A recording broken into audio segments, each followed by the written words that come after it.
지르크즈가 프리미어리그 1라운드에서 그리고 본인의 프리미어리그 데뷔전에서 약 60분쯤에 투입이 됐고요. 그리고 87분쯤에 득점을 기록했습니다. 약 30분가량 만에 본인의 데뷔골을 터뜨렸고 맨유는 지르크즈의 골로 1대0 승리를 거뒀는데, 여기에 더해서 지르크즈의 움직임 자체가 30분가량의 시간이었지만 굉장히 긍정적이었다는 게 맨유 입장에서는 지난 경기에서의 아주 좋은 성과라고 할 수가 있겠습니다. 기본적으로 지르크즈가 최전방 공격수도 되면서 세컨드 스트라이커도 가능한, 그리고 상황에 따라서는 공격형 미드필더나 약간 측면 지역에서 뛰는 것도 가능하거든요. 기본적으로 공격 라인에서 어느 곳이든 그리고 다양한 역할을 수행할 수 있는 선수라고 할 수가 있는데, 어제 경기에서 호일룬이 부상 중이었기 때문에 맨유가 지난 맨시티와의 커뮤니티 실드처럼 최전방 공격수 자리에 브루노 페르난데스와 마운트 두 명의 미드필더를 거의 투톱처럼 배치했습니다. 그러면서 이제 마운트와 브루노 페르난데스가 사실상 두 명의 펄스 나인처럼 밑으로 내려와서 미드필더처럼 계속 왔다 갔다 하면서 플레이를 했거든요. 그런데 아무래도 브루노 페르난데스와 마운트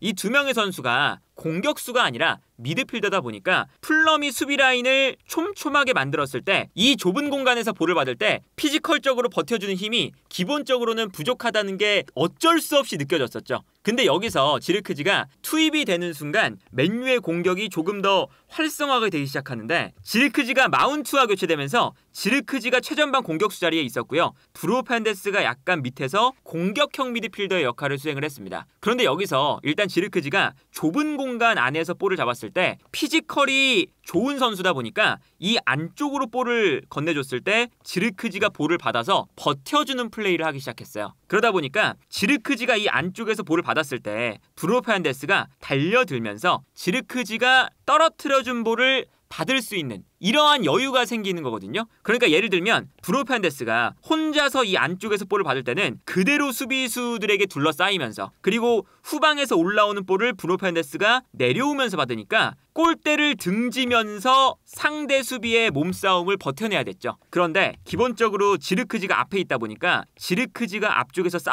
싸워주면서 수비수를 등진 상태에서 지르크즈가 볼을 받았을 때 브루노 페르난데스는 올라오면서 지르크즈가 볼을 떨어뜨려주면 전방을 바라보면서 볼을 잡을 수가 있는 상태가 만들어졌습니다. 그래서 지르크즈가 들어온 기점으로부터 브루노 페르난데스의 플레이가 훨씬 더 수월해졌거든요. 예를 들면 이런 장면입니다. 브루노 페르난데스가 지르크즈가 최전방에 있고 살짝 뒤에서 플레이를 하고 있어요. 그리고 지르크즈가 앞으로 움직이면서 수비수들과 싸워주고 있으니까 브루노 페르난데스가 편안하게 내려와서 요 미드필더 라인에서 볼을 받으러 움직일 수가 있는 거죠. 그래서 이렇게 브루노 페르난데스가 내려올 때 맨유가 브루노 페르난데스에게 패스를 보내줄 수가 있고요. 여기서도 브루노 페르난데스가 볼을 잡는 순간 지르크즈 자체가 공간으로 뛰어들어가는 움직임이 굉장히 좋은 선수예요. 그러다 보니까 오프 더 볼 플레이를 통한 수비수들을 브루노 페르난데스에서 멀리 떨어뜨려 놓는 이러한 움직임을 가져갑니다. 어떤 움직임을 가져가냐면 브루노 페르난데스가 볼을 끌고 움직일 때 지르크즈가 반대편으로 뛰어가요. 그러면서 이제 수비가 자연스럽게 지르크즈 때문에 뒷걸음질을 치고 있습니다. 근데 여기서 지르크즈가 브루노 페르난데스가 안쪽으로 접고 들어오니까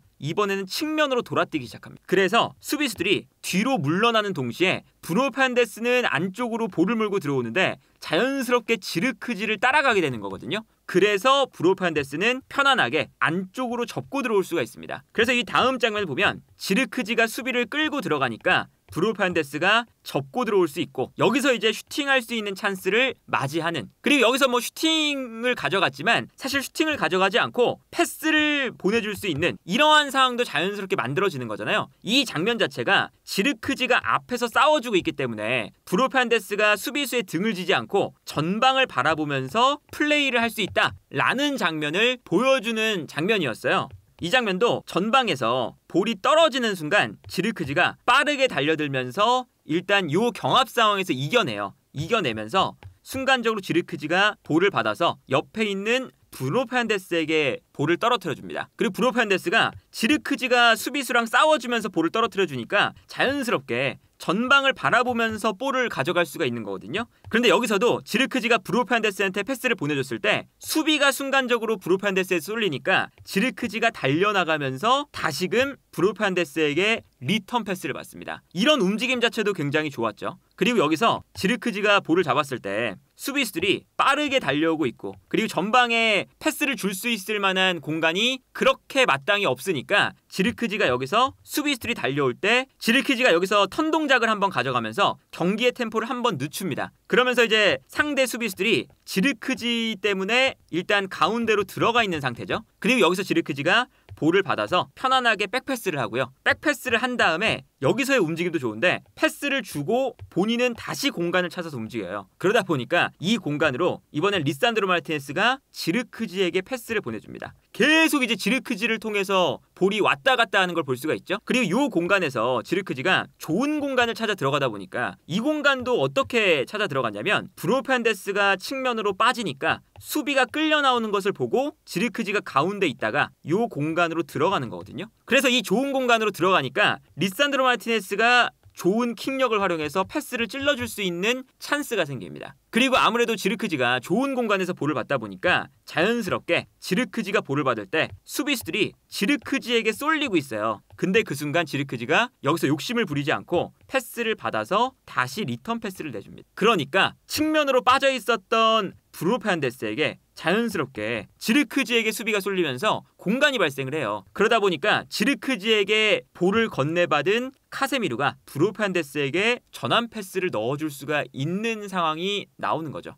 여기서도 일종의 포스트 플레이를 한 거죠. 지르크지가 볼을 받아서 떨어뜨려주고 카세미루가 브루노 페르난데스에게 패스를 건네준다. 그리고 여기서 지르크지가 수비수들을 본인에게 모이게끔 만드니까 자연스럽게 수비수가 모이면서 공간이 발생을 하는 걸 볼 수가 있습니다. 그리고 이 패스가 들어가면서 아주 좋은 공간에서 브루노 페르난데스가 볼을 잡았고 여기서 찬스가 발생을 하는 이런 장면을 볼 수가 있었어요. 기본적으로는 지르크지가 전방에서 싸워주는 플레이가 나오면서 미드필더들이 편안하게 패스를 주고받을 수 있는 상황이 나온다는 거, 이런 게 기본적으로는 지르크지의 지난 경기에서 가장 큰 장점이라고 할 수가 있었고요. 여기에 더해서 지르크지가 최전방 공격수처럼 플레이할 수도 있긴 하지만 이 선수의 가장 큰 장점은 키가 큼에도 불구하고 약간 세컨드 스트라이커 성향의 플레이어거든요. 아까 보여드렸던 경기 장면만 봐도 지르크지가 공간을 찾아 들어가는데 굉장히 뛰어난 모습을 보여주잖아요. 그렇다면 공간을 찾아 들어갈 때 어쨌든 누군가 본인의 앞에서 몸싸움을 해주고 있으면 지르크지가 약간 내려와 있다가 좋은 공간을 찾아 들어가는 이런 플레이를 기본적으로 세리아에서도 잘 보여줬던 선수예요. 그러다 보니까 맨유가 후반전에 두 가지의 변화, 지르크지의 오프 더 볼 플레이를 활용하기 위한 움직임을 가져갑니다. 어떤 걸 가져가냐면 첫 번째는 브루노 페르난데스가 공격을 할 때 왼쪽으로 빠지고요. 래시포드가 자연스럽게 가운데로 들어옵니다. 그러면 래시포드가 가운데로 들어올 때 지르크지가 약간 내려와요.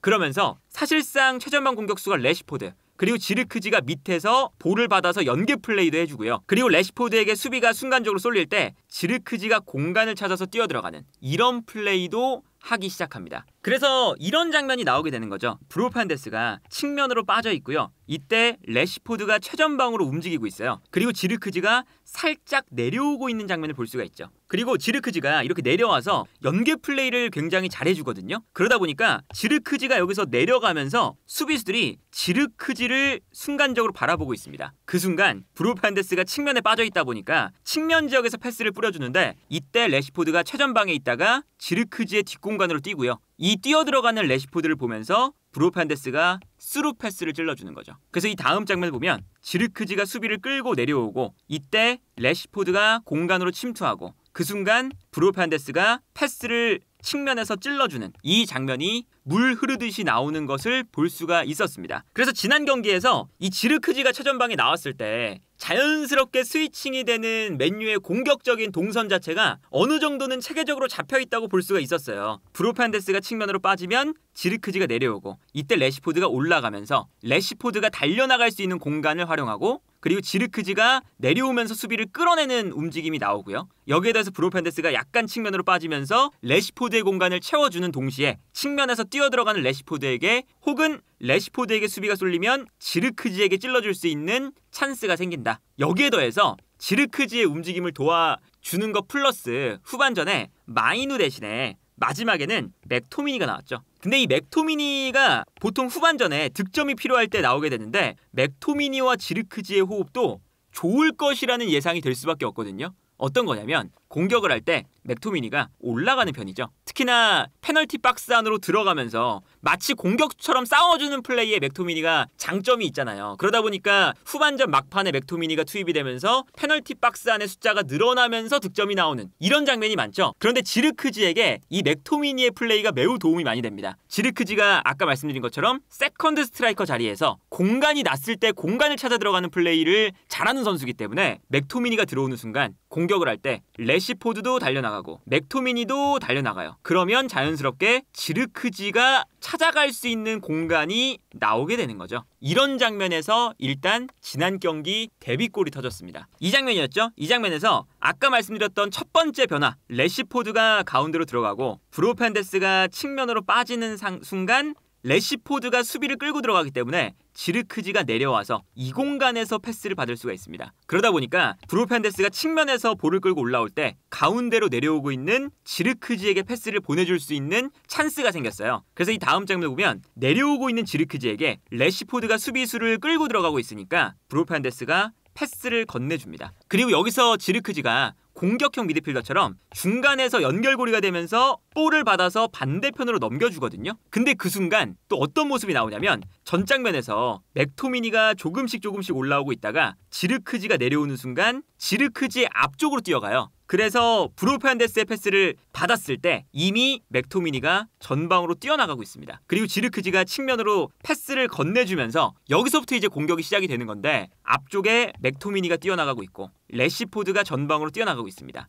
두 명의 선수가 뛰어나가고 있죠. 이때 지르크지가 공간을 살짝 뒤에서 보기 시작해요. 일단 측면으로 패스를 넘겨줬고 그 다음에 래시포드가 한 명을 반대편 측면으로 그리고 맥토미니가 가운데로 뛰어가면서 수비수들을 중앙으로 쏠리게끔 만듭니다. 그러니까 지르크지가 요 공간으로 뛰어갈 수 있는 상황이 나오는 거죠. 그래서 측면으로 지르크지가 패스를 넘겨준 다음에 측면에서 크로스가 올라오는 순간 래시포드가 수비를 한 명 끌어냈고요. 맥토미니가 가운데서 수비를 붙잡아두고 있습니다. 이때 지르크지가 뒷공간에 있다가 패스를 건네주고 슬금슬금 올라오더니 좋은 공간을 찾아서 뛰는 거예요. 요 공간으로 크로스가 올라온 거죠. 그리고 여기서 지르크지가 크로스가 올라왔을 때 여기서도 아주 감각적으로 올라오는 크로스를 방향만 바꿔서 득점을 만드는 이런 장면을 보여줬고요. 그래서 전체적으로 보면 어제 경기에서 지르크지의 이 다재다능한 플레이들을 테나흐 감독이 잘 활용을 했던 경기가 아닐까 싶어요. 물론 이제 경기 자체가 어느 정도는 답답한 면도 있었고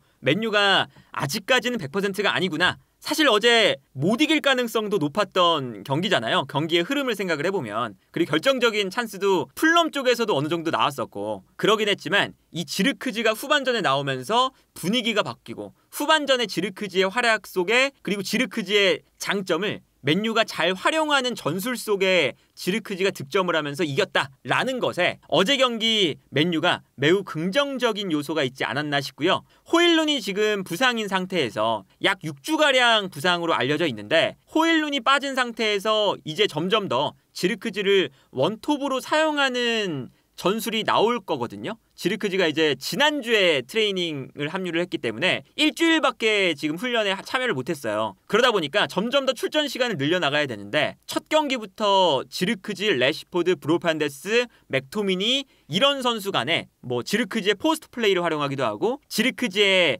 약간은 세컨드 스트라이커 내지는 공격형 미드필더적인 성향을 활용하기도 하고 침투에 들어가는 플레이도 유기적으로 활용을 하는 이런 장면들이 많이 나왔기 때문에 지르크지가 한 경기밖에 하지 않았지만 지르크지의 이번 시즌이 기대되는 첫 번째 경기가 아니었나 하네요.